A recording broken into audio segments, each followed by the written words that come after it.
إن الحمد لله إن الحمد لله نحمده ونستعينه ونستغفره ونعوذ بالله من شرور أنفسنا ومن سيئات أعمالنا.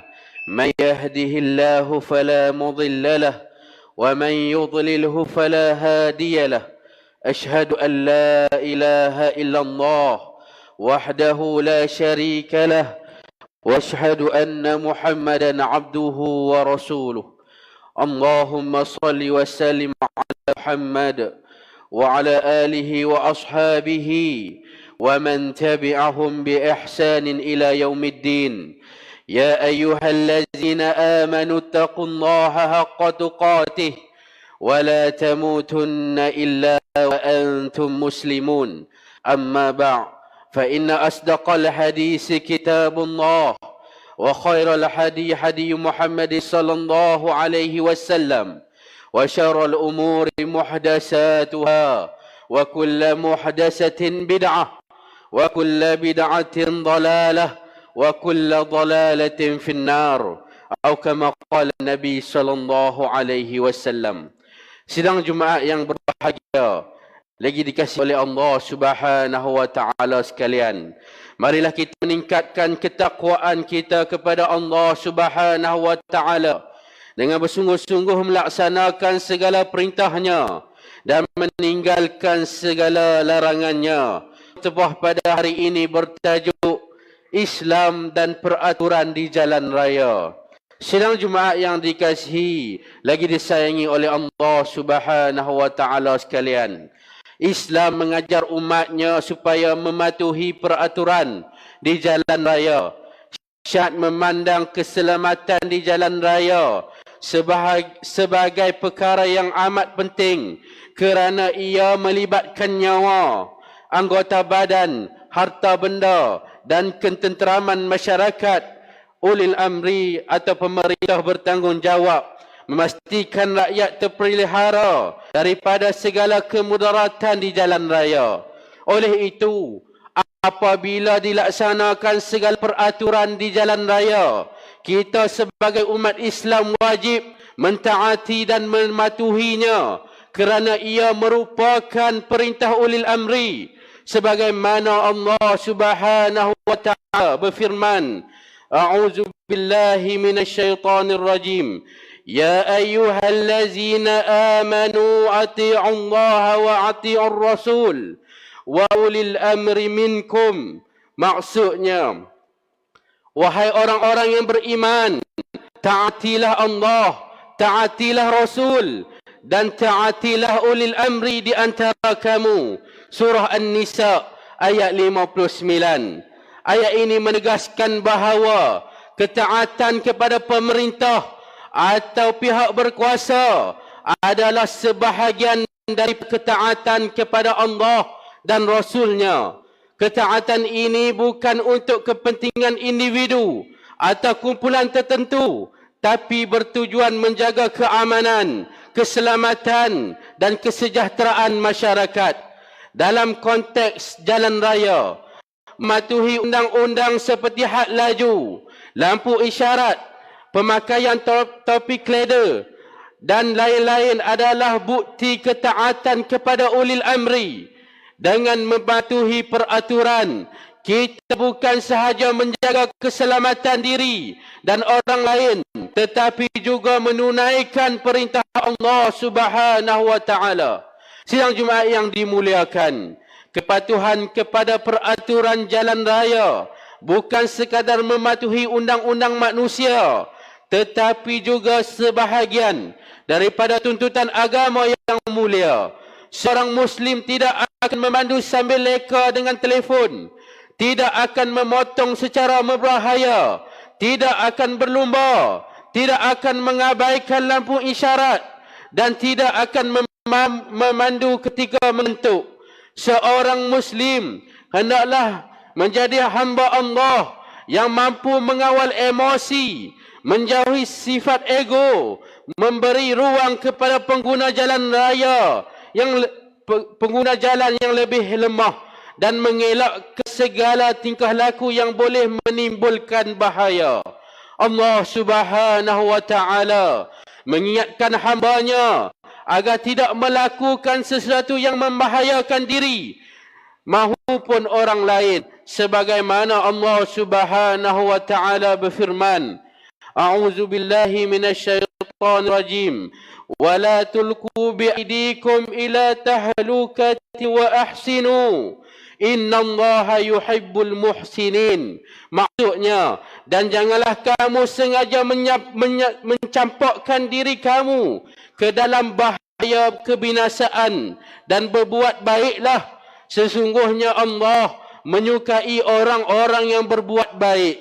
Surah Al-Baqarah ayat 195. Ayat ini melarang kita daripada melakukan perbuatan yang membahayakan diri sendiri.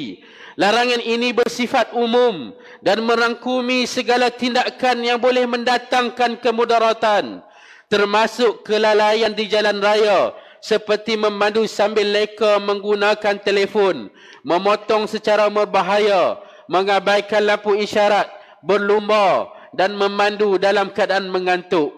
Dengan mematuhi peraturan dan memandu secara berhati-hati, seorang Muslim bukan sahaja dapat menjaga keselamatan diri dan orang lain, malah menunaikan perintah Allah Subhanahu wa ta'ala dengan melakukan kebaikan.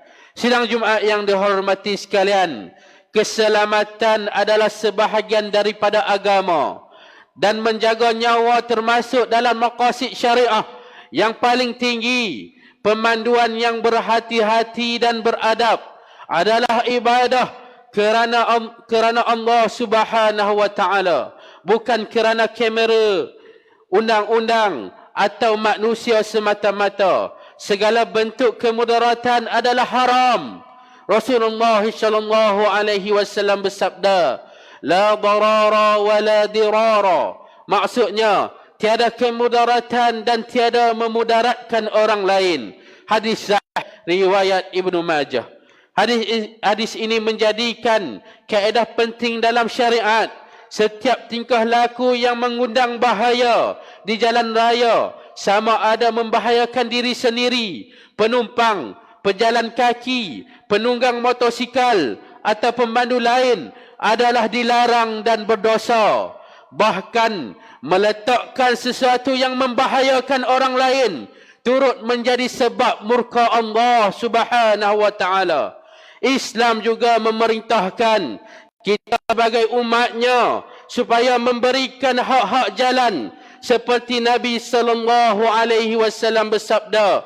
Maksudnya, jauhilah duduk di jalan-jalan. Mereka berkata, kami tiada pilihan, ini hanya tempat kami untuk berbincang. Baginda Nabi sallallahu alaihi wasallam bersabda, jika kamu tetap ingin duduk di tempat pertemuan itu, maka tunaikanlah hak jalan. Mereka bertanya, apakah hak jalan itu? Baginda Nabi sallallahu alaihi wasallam menjawab, menundukkan pandangan, menahan diri daripada mengganggu orang lain, membalas salam, menyuruh kepada kebaikan dan mencegah kemungkaran. Hadis riwayat Al-Bukhari. Hadis ini mengajar kita bahawa setiap Muslim mesti memelihara hak jalan dan menjaga adab di ruang awam. Nabi sallallahu alaihi wasallam melarang duduk di tepi jalan yang boleh mengganggu pengguna lain, dan jika tetap berada di situ, maka wajib menundukkan pandangan, tidak mengganggu orang lain, membalas salam, menyuruh kepada kebaikan dan mencegah kemungkaran. Menunjukkan bahawa Islam menjaga keselamatan dan keselesaan orang lain adalah tanggungjawab agama. Sidang Jumaat yang dikasihi sekalian, memandu secara cuai sehingga mengancam nyawa adalah perbuatan dosa besar. Setiap pemandu memikul amanah untuk menjaga keselamatan penumpang, pengguna jalan raya lain serta diri sendiri dengan memandu secara selamat dan beradab. Sejajar dengan perkara tersebut, keputusan mesyuarat Jawatan Kuasa Fatwa Negeri Perlis kali ke-57 2022 bertarikh 7 April 2022 telah mengeluarkan fatwa berkaitan kemudaratan jalan raya disebabkan kecuaian. Antara perkara yang disebutkan dalam isi kandungan fatwa tersebut ialah pertama, setiap pengguna jalan raya wajib mematuhi segala peraturan dan undang-undang jalan raya bagi mengelakkan berlakunya kemalangan. Segala bentuk penggunaan jalan raya yang membawa kepada kemudaratan adalah diharamkan. Kedua, sekiranya berlaku kemalangan jalan raya yang tidak disebabkan oleh kecuaian pemandu, maka pemandu tersebut tidak bersalah dan tidak dikenakan sebarang hukuman. Keadaan ini termasuk kemalangan yang berlaku akibat faktor luar kawalan manusia, kemalangan yang berpunca daripada kesalahan mangsa sendiri, atau kemalangan yang disebabkan oleh kesalahan pihak lain atau pihak ketiga. Dalam keadaan ini, tanggungjawab hendaklah dipikul oleh setiap yang menjadi punca kemalangan tersebut. Yang ketiga, jika kemalangan berlaku disebabkan oleh kecuaian pemandu, maka pemandu tersebut bertanggungjawab ke atas segala kemudaratan yang berlaku, sama ada melibatkan kehilangan nyawa atau kerosakan harta benda. Sekiranya kemalangan tersebut mengakibatkan kehilangan nyawa, pemandu boleh dikenakan diat, iaitu denda sebagai ganti terhadap nyawa yang diserahkan kepada waris mangsa, kecuali jika waris mangsa memberikan kemaafan serta kafarah, iaitu memerdekakan seorang hamba yang beriman. Dan jika tiada, mereka hendaklah berpuasa selama 2 bulan berturut-turut. Yang keempat, sekiranya sesuatu kemalangan jalan raya melibatkan 2 pihak atau lebih, dan kesemua pihak tersebut menjadi faktor penyebab berlakunya kemalangan secara bersama, maka pihak yang terlibat bertanggungjawab ke atas kerosakan yang berlaku. Yang kelima, jika kemalangan jalan raya disebabkan oleh binatang peliharaan, maka pemilik binatang tersebut bertanggungjawab menanggung segala kerugian yang berlaku akibat kecuaian mengawal binatang peliharaan tersebut. Sidang Jumaat yang dihormati sekalian, marilah kita memandu dengan berhati-hati, mematuhi peraturan dan menghormati pengguna jalan raya yang lain. Tindakan ini bukan sahaja menjaga keselamatan nyawa dan harta benda, malah termasuk sebahagian daripada ibadah dan ketaatan kepada Allah Subhanahu wa taala serta perintah ulil amri. Semoga setiap perjalanan kita dirahmati oleh Allah Subhanahu wa taala, selamat dunia dan akhirat. Rasulullah sallallahu alaihi wasallam bersabda, "Man 'azal muslimin fi turuqihim wajabat 'alaihi la'natuhum." Maksudnya, sesiapa yang menyakiti kaum muslimin di jalan-jalan mereka, maka wajib atasnya laknat ke atas mereka. Hadis hasan riwayat At-Tabrani. Hadis ini mengajarkan kita bahawa setiap perbuatan yang menjikat, mengganggu atau membahayakan pengguna jalan raya yang lain adalah haram dan termasuk dalam perbuatan dosa besar. Oleh itu, dengan memandu secara berhati-hati, mematuhi peraturan jalan raya dan menjauhi perbuatan berbahaya, kita bukan sahaja menjaga keselamatan diri dan orang lain, malah menunaikan perintah Allah Subhanahu wa taala, menjauhi laknatnya serta mengharapkan keredaan dan kasih sayangnya dalam setiap perjalanan. Barakallahu li wa lakum fil Qur'anil azim wa nafa'ani wa iyyakum bima fihi minal ayati wa dzikril hakim.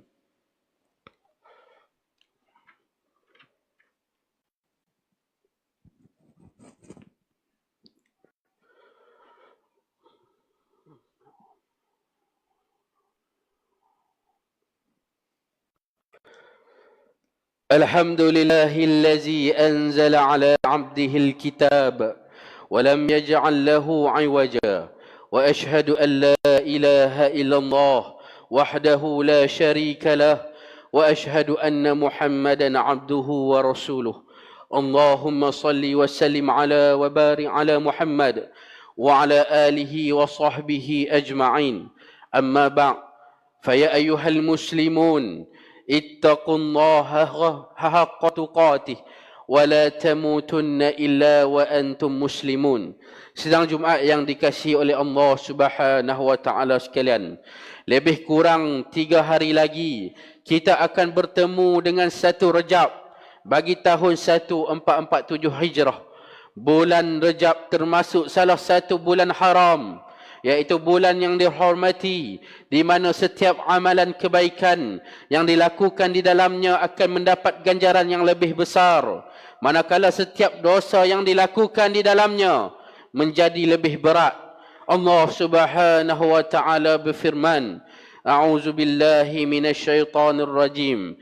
Fala tadhlimu fihinna anfusakum. Maksudnya, maka janganlah kamu menganiayai diri kamu dalam bulan-bulan yang dihormati itu dengan melanggar larangannya. Surah At-Taubah ayat 36. Al-Imam At-Tabari rahimahullahu ta'ala menyebut dalam kitab tafsirnya bahawa Ibnu Abbas radhiyallahu anhu menafsirkan ayat ini. Beliau berkata, "Azzama hurumatihinna wa ja'ala dhanba fihinna a'zama wa 'amala salihah wa ajra a'zam."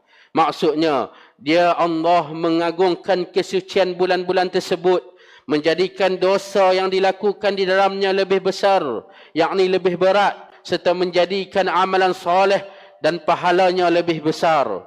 Oleh itu, marilah kita memperingatkan amalan ibadah pada bulan Rajab dengan memperbanyakkan solat sunat, puasa sunat pada hari Isnin dan Khamis, puasa sunat pada hari-hari putih, iaitu 13, 14 dan 15 hari bulan setiap bulan, atau puasa Nabi Daud alaihi salam secara berselang-seli hari. Kita juga disarankan untuk memperbanyakkan sedekah, membantu orang yang memerlukan, memperbaiki hubungan silaturahim, serta melakukan amalan soleh yang lain. Lakukan semua ini dengan ikhlas, bersungguh-sungguh dan menepati sunnah baginda Nabi sallallahu alaihi wasallam, supaya setiap amalan diterima dan diberikan ganjaran yang berganda.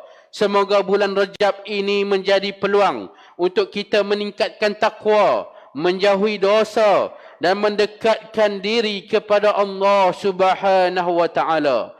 Sidang Jumaat yang dihormati sekalian, sesungguhnya Allah Subhanahu wa taala berfirman dalam surah Al-Ahzab ayat 56, A'udzu billahi minasyaitonir rajim. Innallaha wa malaikatahu yusalluna 'alan nabi. Ya ayyuhallazina amanu sallu 'alaihi wa sallimu taslima. Maksudnya, sesungguhnya Allah dan para malaikat berselawat ke atas Nabi. Maka wahai orang-orang yang beriman, hendaklah kamu berselawat dan salam ke atas Nabi. Allahumma salli ala Muhammad wa ala محمد كما صليت على إبراهيم وعلى آل إبراهيم وبارك على محمد وعلى آل محمد كما باركت على إبراهيم وعلى آل إبراهيم في العالمين إنك حميد مجيد. اللهم اغفر للمسلمين والمسلمات والمؤمنين والمؤمنات الأحياء منهم والأموات إنك سميع قريب مجيب دعوات وقاضي الحاجات. Ya Allah, Engkau ampunilah seluruh kaum muslimin dan mukminin, sama ada yang hidup ataupun yang telah mati. Ya Allah, Engkau berikanlah petunjuk hidayah serta rahmat-Mu kepada kami sekalian hamba-hamba-Mu dan kepada pemimpin kami, terutamanya Raja Pemerintah Negeri Perlis Tuanku Syed Sirajuddin Ibni Almarhum Tuanku Syed Putra Jamalul Lail, dan Raja Muda Perlis Tuan Syed Faizuddin Putra Ibni Tuanku Syed Sirajuddin Jamalul Lail, serta kaum kerabat baginda, supaya sentiasa beramal dengan kitab-Mu dan sunnah Nabi-Mu Muhammad sallallahu alaihi wasallam. Engkau lanjutkanlah usia baginda berdua dalam keadaan selamat, sihat sejahtera dan menegakkan pemerintahan yang adil lagi diridai oleh-Mu. Ya Allah, Ya Rahman, memohon kepadamu dengan segala kerendahan diri sebagai hamba-Mu Engkau indahlah akhlak kami. Engkau perbaikilah pergaulan antara kami. Engkau jadikan kami umat Islam yang bermentaliti kelas pertama dalam tindakan. Engkau peliharalah kami daripada penyakit lemah, malas, berfikiran sempit dan buruk budi pekerti. Ya Allah, Ya Rahim, Engkau limpahkanlah negeri Perlis ini dengan keberkatan. Bimbinglah penduduknya kepada amalan soleh yang Engkau redha. Penuhilah jiwa kami dengan mencintai agamamu. Ya Allah, Engkau berikanlah pertolonganmu kepada saudara-saudara kami yang ditindas di manapun mereka berada khususnya di Palestin. Rabbana atina fid dunya hasanah wa fil akhirati hasanah wa qina azaban nar. Wa sallallahu ala nabiyyina Muhammad walhamdulillahi rabbil alamin.